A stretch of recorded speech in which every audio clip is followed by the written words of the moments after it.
I think the first, mindset that any founder should join the community should be more about giving it to the community. And once you start giving it to the community, you get 100x in return, is what we have seen, right? Okay. Hello, guys. Welcome to another episode of Blash E-commerce Growth Academy. I'm your host today, Mohit here, and today we have Kshitij with us. Kshitij doesn't need a lot of introduction. Kshitij heads Almo, co-founder and chief operating officer at Almo. Welcome, Kshitij. Thank you for taking some time out today. Hey, thank you so much, Mohit, for having me. It's a pleasure to talk to you and be a part of this podcast. Excellent, excellent, right? So, to just get started, right? It's always good to know a little bit of your story and the journey so far. So, this how this all Almo happened. You run D2C Insider as well. Maybe a small brief would be helpful. Right, right. So I've been a consumer internet person for the last 13 years. Started my journey into e-commerce back in 2010, and since then I've worked across multiple startups, mostly in early stages. That's what I love working across. The 0 to 1 journey is something that really excites me. So that's been my journey, and I, Almo started about 2 years back. I joined Almo a year back as a co-founder and CEO. Mainly I look at, customer experience, logistics, warehousing, merchandising, as some of the key functions out at Almo. And while we were building D2C brands, and we started the D2C Insider community in 2019, right? And back then it was not a community; it was more like a WhatsApp group that we started with 8, 10 founders coming together to help each other out wherever we get stuck. And organically, the community kept on shaping up, and today we are about 4,000 founders strong. That's a quick one about me and what my background has been. Lovely, Kshitij, right? So now driving Almo, driving D2C Insider from scratch up, itself is a huge thing, right? So just to kickstart in conversation, right? So now today we all know that the competition among the e-commerce has been increasing day by day. There are a lot of options, right? How consumer has too many options these days, right? So I know that so how the whole landscape of e-commerce is changing, Kshitij, like over the period of last 2 3 years, right? So see, my opinion is that D2C in India started primarily because consumer like brands were able to get traffic at a cheaper cost than what it used to be about 7, 8 years back. Because of like geo adding about 300 million users on the internet, plus Facebook being their first access point, and hence brands were getting a lot of cheap traffic that was coming onto the website, and that resulted in the birth of D2C as an industry in India. However, what has happened is that anything which is let's say quick and fast, or a lot of people get into it, and competition rises pretty fast. And over the course of last 5 years, about 5 to 6 thousand D2C brands have gotten created in India. Right? Correct. Now, what that has done is that has put in, earlier the problem was that Facebook had a lot more demand, and brands available to consume that demand were lesser. But now the tables have turned, right? That now we have more brands, and everybody is trying to eat up to the same demand pool available on Google, Facebook, and Amazon, right? So I think with that, what has ended up happening is that the clutter has actually increased. There are, and essentially, if you look at D2C as an industry, there is not much of a moat, right? Or much of a entry barrier rather to launch a D2C brand, right? I can come up with a product and say that I have a D2C brand myself, right? So I think with the that is the reason the friction to enter this category or enter this industry is not very high. But and even initial scale ups are relatively easier. So scaling up to, let's say, about a crore a month type of scale is relatively easier. But then that's beyond that is where people are finding it tough to scale further from there. And I think brands who have been able to break out beyond that are brands who have actually been able to hit the right product market fit. So I think from a competition perspective, I think a lot more brands will keep coming up. There is nothing wrong in terms of even having a 1 crore monthly business, because if you are building it in the right way, you can easily make, let's say, 10, 15 lakh rupee monthly net profit, which is good from a co-founder, individual wealth making perspective, right? But let's say if you want to scale the business further and make it like a 100 crore brand in the first 3, 4 years of operations, I think then the most important thing to ensure is that you have the right product market fit. Correct, correct, right? So, the next thing would be that now there's no silver bullet for growth, right? Everyone is trying out something, and people are trying, failing, right? So, if I have to ask you in a very simple term that what could be the top three things, right? A brand should focus initially, say in the growth period, like what you mentioned, in the first 1 2 years, and then from 1 crore, say, how do I take it to 50 crores, 100 crores? So what would be some short guidelines here, Kshitij? So I think the first and the most important thing in my mind is product market fit, right? How do you have the right product which is getting you organic traction? I Mm-hmm. think that, in my opinion, is the most important thing, because till the time, let's say, see, making new products is relatively easier. Venturing into new categories is easier. Launching new channels can also be relatively easier. Mm-hmm. However, what's going to be actually tough is that, can you increase your revenue with your same set of products, which means that, is your product pool strong enough for you to keep growing organically and faster from there? So, in my opinion, product market fit plays the most important role, right? Second, I think, is how do you keep, so see, I think online channels today are getting extremely tough to manage day by day. So, what worked on Amazon, let's say, 3 years back, which was more about having the right set of reviews, ratings, content, right? Today, it has become more ad driven. So, Mm-hmm. continuous evolvement on the digital channels is very important, right? Correct. You cannot only depend upon your current way of operating, because that might be completely redundant in the next 2 years, right? So, Mm-hmm. when everybody was banking only on Facebook to get traffic, there are various other ways that people need to think about it as far as their channel strategies are concerned. So, I Correct. think that would be my second thing, that if within an existing channel, keep innovating and be ahead of the curve, because only then you will be able to get traffic at the right cost. And the second is, of course, try and innovate on new channels. Like today, if you look at the F&B brands in D2C, quick commerce has become a significant portion of their business, right? So people who are earlier on the quick commerce wave are able to then capitalize on that channel much better than what others have been able to. So I think that would be my second thing. Third, I think, is hiring and team talent. I think from a growth stage perspective, our industry is extremely new. We are just 5 years old industry, so extremely important to get the right talent in place. And considering that a lot more brands have gotten built up over the last 5 years, the talent evolution has not caught up speed in the same way. So getting, let's say, the good paid media guys, let's say getting the good operation guys, is becoming tougher day by day. And how do you attract the right talent and are able to retain that talent, is, I think, the third thing that I would say brands need to focus as far as growth is concerned. So product, channel, and talent is, in my opinion, are the three Absolutely. important. Absolutely right. So now you talked about experimenting with other channels, right, and those kind of thing. Now, where does technology come into the play here, right? Now many founders, with when I go and speak to, right, now most of the D2C founders are very very hard and focused towards the product and the service, right, the whole operational side of stuff, right, which is also needed. At the same point of time, I'm pretty sure that technology also does a lot of heavy lifting here, where which leveraging those things like productivity tools can help a D2C brand or any e-commerce brand to grow and scales, right? So what is the soft input here, Kshitij? How do we leverage technology here? See, I think the beauty and of any industry being shaped up is that support systems around the industry also get created.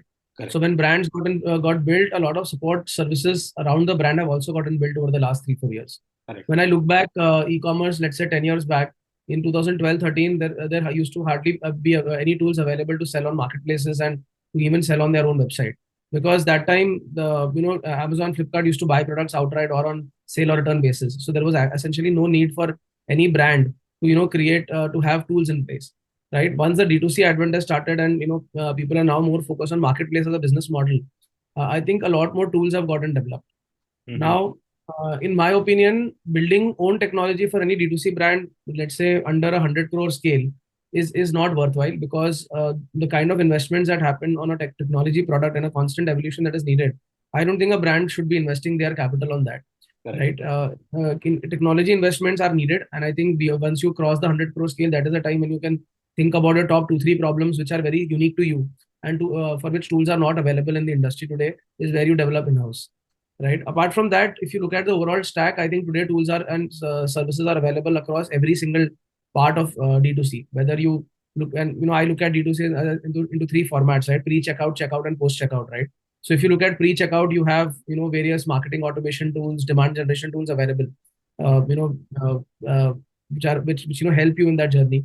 Then within the checkout side, you have your own the checkout and the technology stack, where Shopify, is one of the most actively used platform today, and the app engine around Shopify, right? So Shopify is a big app marketplace, and that again works beautifully for most of the use cases. So I Correct. think understanding, what are your use cases, I think today tools are available for most of them, Mhm. right? Very rare will you find a unique proposition wherein you need to build your own technology. But yes, figuring out which are the right tools for you, working with the tool. And I think a lot of times I've heard founders saying that, this tool isn't good, right? Or this tool is not at all effective. So I differ a little bit on that. I think most of the tools that are built are usually good.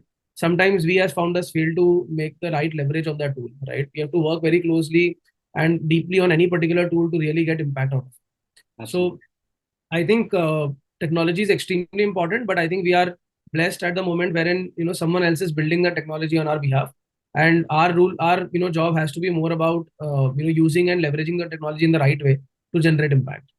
Yes, yes, and that is the same thing. I think we often get into a discussion with founders that, hey, focus on your core strength, right, and the product on the services.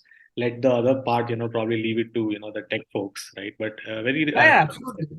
right, very right. Absolutely. I mean, see, as a brand owner, if I were to think about it, my focus has to be on the product, on my sourcing and my channel strategies, right? Absolutely. Everything else around that is what should be driven by other service providers. And I think the good part is that we have matured as an industry, and we have service providers across even the smaller use cases. So, like today on our website, we use a simple tool called Spin the Wheel, Mhm. right? Which a consumer can come in, spin the wheel, gets an offer to then transact on the website, right? Correct. An extremely simple tool, but very helpful in terms of getting a top of the funnel created. So again, such and there are thousands such tools available on the Shopify marketplace plus otherwise in the Indian enabler ecosystem. So I think it is all about leveraging the tools that you need. Absolutely.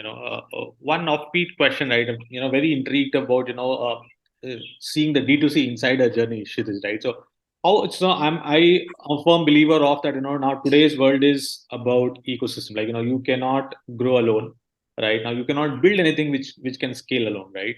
So, I'm pretty sure, so this whole community stuff, right, should be helping the entire ecosystem as well, right? In terms of why you have built, right? So how can a founder or any a brand owner, right, leverage these kind of things, right, like B2C Insight, and there are other communities as well, right? How do these brands leverage the power of these communities, Kshitij? So, see, I think the first and the fundamental principle of any community is pay it forward, right? So, I think more than the leverage, any founder, once they join the community, the first thing that one should think is how can I help other founders? I Correct. think if till the time that mindset does not exist, Mm-hmm. right, you will not see a community growing.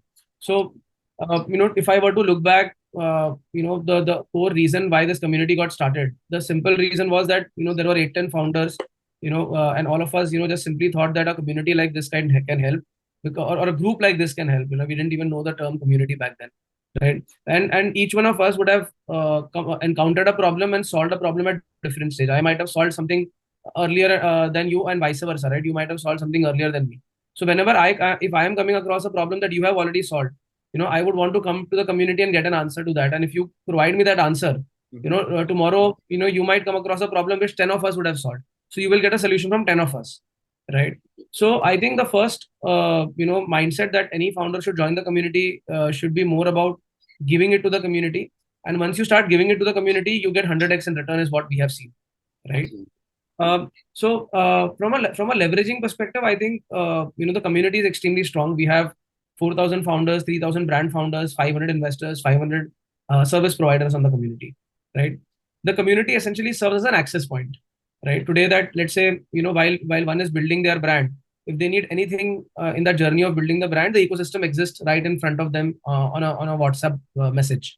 That with that simple objective, if the community helps in accelerating your growth, then the community is valuable to you. So if you were able to do something in 3 hours, and with the community help you can do that in 1 hour, the community essentially gives you 2 hours of more efficient work to be done. Correct, correct. I couldn't disagree here, right? Like, the whole purpose. So the way I decided to, start talking to only focus to e-commerce focus. So I've seen that, podcasts where people go talk on the various topics, which is also required. But I wanted to have a very focused thing that, hey, let's pick one or two topics, talk to the subject matter expert, right? And, if this thing is able to help someone to, learn the 20-second also, right? So the purpose is solved. And the second thing is that, when I'm talking to the expert, I am probably, listening to the problems that they are facing, right? So, for me to, build something right now, it's extremely important to, know kya problem kya hai, like where I can help, right? So these are the only two things where, Absolutely. we were focusing, right, when we started this whole stuff. But very rightly said, in terms of the mindset of giving back first and then it comes back, 100x, right? So you touched upon, one point around, the logistics and the warehousing part, Kshitij. I think you day in, day out, you have been battling this part, right? And so in a very simple terms, if we have to talk about saying that, what could be, my top two, three, basic guideline when I am starting it up, right? What should be my strategy around, warehousing and, the distribution and the logistic part, right? So I think, see, warehousing and logistics essentially, if I were to look at the top three things that my focus is, first is inventory. The worst, sorry, the worst thing to happen is that you have demand but you do not have inventory. Mm-hmm. So I think that entire SNOP planning or sales and operations planning plays a very important role there to figure out what is your demand projections for the month or the quarter based on your cycle planning, and how do you ensure that you have the right inventory in place, not more, not less. More inventory obviously creates a lot of pressure on the business. Lesser inventory is a loss of demand. Mm-hmm. Super important to ensure that you have the right inventory in place, Okay. right? Second, I think for me, which is extremely important, is speed of delivery. So today, in this world of quick commerce, when consumers are getting deliveries in 10 minutes, how do we as founders ensure that our products reaches to the consumer in as fast as possible? So things like let's say if you're doing a national level warehousing, right? I would say that about 80% of your orders should end up reaching the customers in 48 hours. So how do you build your operations around that? How do you build services around same day and next day delivery, faster delivery operations? I think that is extremely critical because today, whether you deal in a category which demands speed or not, I think speed is extremely important. Who doesn't like getting a product faster, right? So if given an option that you have two services, one giving you in 2 hours and the other giving you in 20 hours at the same price, I mean, I'm sure none of us would have ever selected the 20-hour option, Absolutely. right? Today, if you go and shop on Amazon, Amazon also gives you an option that, okay, you can get it tomorrow, you can get it day after.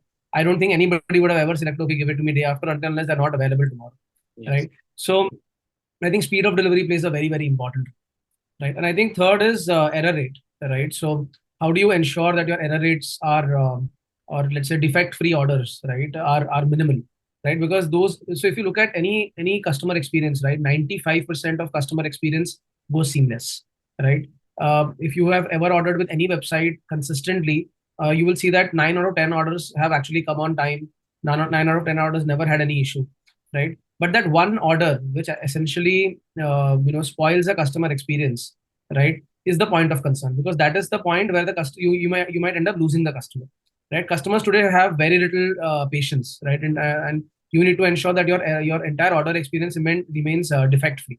When Mm-hmm. I say defect free, there are multiple elements to it, right? There is an element of ensuring that the right product is sent. If you're dealing with a category like us, which is apparel based, right color, size, the consumer. If the consumer does not like the product is picked up fast and the refunds are generated quickly.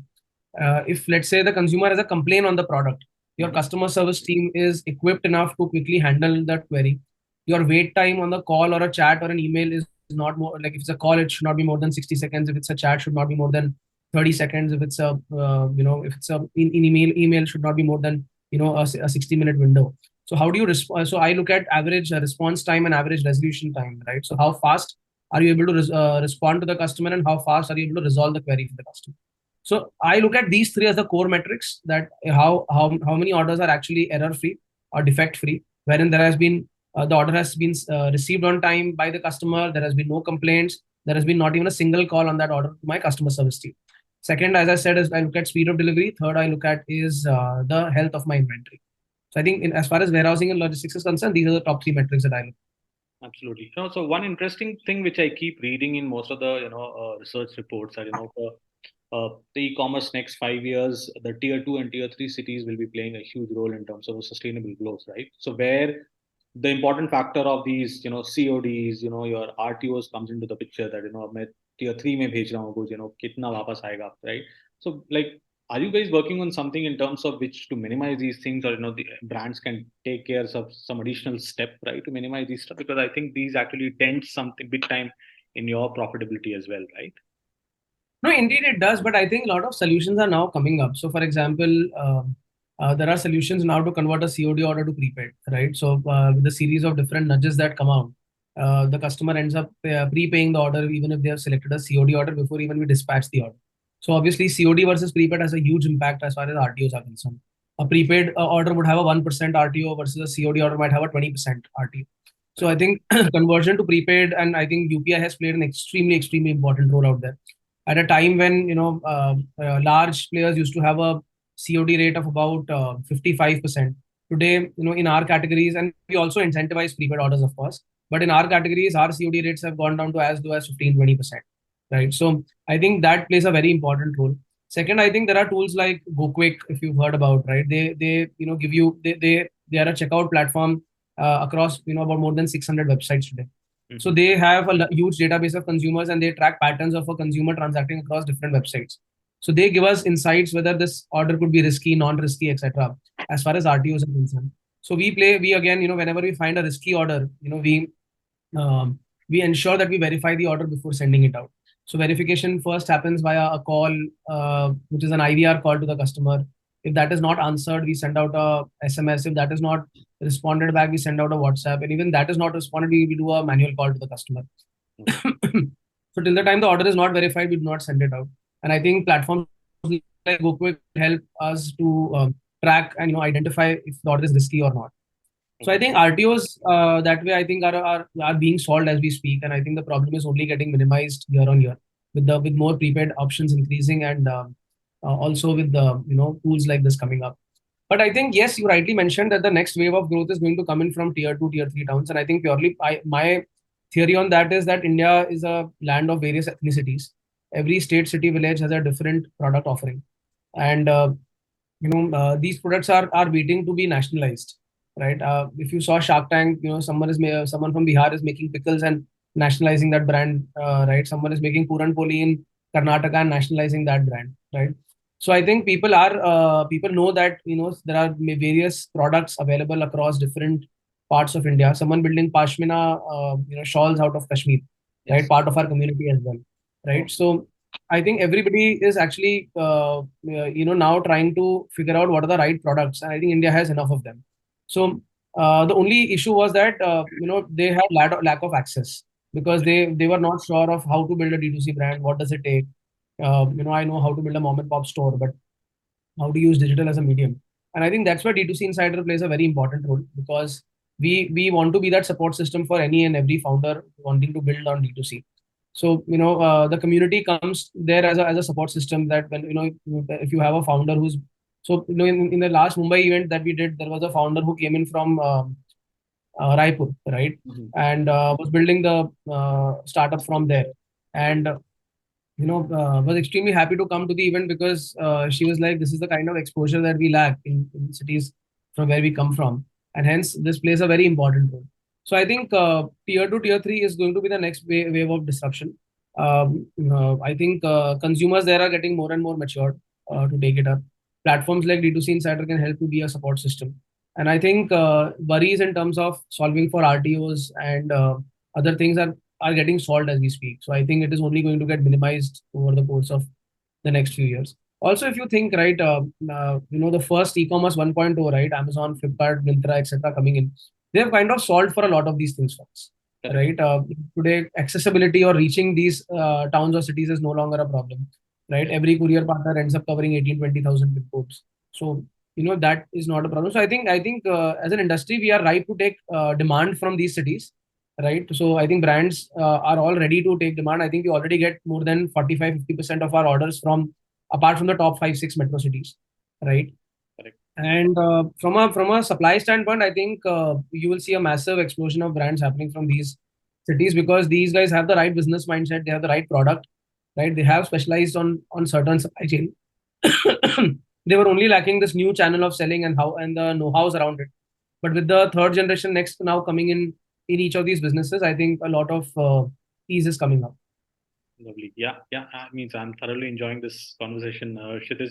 Maybe just to understand on the logistics side right now. Anything if you want to tell to our audience that any mistakes which you learned the hard way, right, which they can avoid. So I think an extremely micro one, but I'm sure a lot of founders would end up relating to it. Is tracking leakages on logistics as far as cost is concerned is extremely important. See, gone are the times when we had to figure out or build our own logistics. Today, we all rely on Blue Darts and deliveries of the world to kind of help us on our initiatives, and they also have standard SOPs and processes. And more than 95%, 96% SLAs is what they deliver on. So not too worried about the from a day-to-day operation perspective, but I think there are a lot of leakage points that happen on logistics. That is, let's say, are you sending the product in a larger box than required, which will and you end up putting you up on the next slot of weight, right? Instead of under 500 grams, you now then end up paying a 1 kg cost, right? Are you looking at the differences between volumetric and dead weight correctly? Because that again results in double the cost of logistics coming in, right? Are you tracking your return timelines correctly, right? So everybody focuses on forward logistics and nobody has focused on reverse logistics at all. But if you see that everybody has actually cracked forward logistics, Yeah. but even today in India, reverse logistics come back in about 10 days, right? Mhm. Wherein a forward order reaches to the customer in 2 days, right? So after it comes back, is it in the right condition? What are the claims that you need to raise? Do you need to raise the claim to the courier company or the insurance, right? Or the warehouse if they have shipped it out in the wrong way initially? So I think there are a lot of leakage points, and in my opinion, that can easily result in a 2-3% profitability impact if tracked well. So that should be a key focus area for any operations head of any D2C brand, that to prevent and avoid these leakages happening. Because see, typically in e-commerce, an average order value of about 700-800 is what is the most prevalent value, and logistics cost comes to about 60 to 70 rupees. So it's easily a 10% dent on your cost structure, right? And if that becomes double, it becomes a 20% number, and all your profitability will go for a toss, right? Yeah. So ensuring that you treat every order as a P&L is what I would say as an advice. Very, very valid point, Kshitij. I think we have reached to our end of our discussion. One last section, which is one of my favorites, means just to get quick insights about Kshitij as a person. So, just wanted to know any good books that you are reading these days. Yeah, I'm not a books person, unfortunately. I don't read a lot of books. I read online. So, I usually have about 30 to 45 minutes of my time spent on reading about what's happening in the industry. Okay. And that's my source of knowledge. I listen to podcasts more than reading books. Which So podcast you would listen to a recommend? podcast called the Founders Podcast and I have a habit of listening to podcast multiple the same podcast multiple times also, because